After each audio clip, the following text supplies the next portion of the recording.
Hello everyone, nandito po tayo ngayon sa onion farm ni Sir Jeffrey Balot ng Barangay Tugutog, Bungabon, Nueva Ecija. Bali, ito po yung kanyang mother, si Mother Isabel Balot. Mother, hingan ko lang po kayo ng opinion sa presyuhan ng sibuyas po ngayon. Bali-balita nga po, medyo mababa ang presyuhan. Ano po yung masasabi nyo sa nangyayaring ganito ngayon sa sibuyas? Katulad po ng nangyayari nga ngayon, nga po, nagpapaani po yung anak ko. Pero sa sobrang baba po ng ani, ala rin pong kikitain. Paano naman po yung pamilya? Walang pangtustos, walang pang ano sa mga anak na nag-aaral. Kaya nga po, iyan na lang nga po ang inaasahan ng anak ko sa ngayon.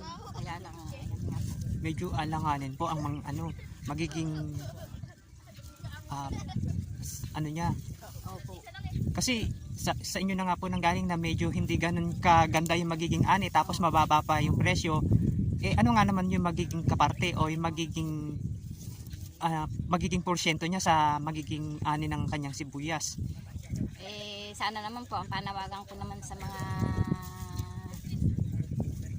nagpapalakad ng sana naman i-level naman nila para naman yung katulad ng anak ko na mahirap lang, na nagsisibuyas lang, magkaroon naman kahit konti. Yun nga po ang kadalasan o halos lahat po yung panawagan ng mga onion farmers po dito sa Bungabon, na kahit hindi naman ganun kataas yung hinihingi nilang presyo, basta yung sapat lang po para naman magkaroon sila ng kita. Kasi hindi lang naman po 1 month na tinrabaho nila yung pag-aalaga ng sibuyas, simula pagbubungkal, halos umaabot po ng 5 months para maging maayos yung lago ng sibuyas. Tapos pag ganiring anihan, ang baba po ng presyo. Yun na nga po. Paano pong makakaahon? Paano po yung pamilya ng anak ko? Saka ang isa pa, sobrang baba ng presyo, pero ang mga gamit, lason, pataba, napakataas. Yun nga po. Ano nga po ang mangyayari sa magbubukid, magsisibuyas? Pagka ganun, sana naman po. Yun na nga pong sabi ko, na sana naman ilagay nila din sa lugar. Oho. Tama naman po kayo, kasi hindi naman po magrereklamo ang mga onion farmers ngayon kung nasa level yung presyo ng sibuyas. Kaso halos yung ibang buyer, hingin na ho nila yung sibuyas ni farmers sa sobrang baba ng kanilang pagbili.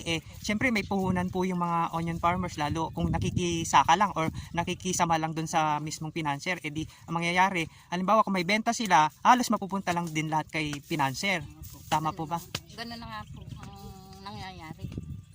Paano na nga naman ho yung tulad nga naman ni Kuya na may pinapaaral din ng mga estudyante, di saan nga naman niya hahanapin yung pangtustos? Yun din po yung pinapanawagan ng ibang mga onion farmers dito, na pansinin naman sana ng government yung mga tulad po nyo or tulad po nilang ng iba na nagtatrabaho din sa bukid, na tutukan, hindi naman lagi may import.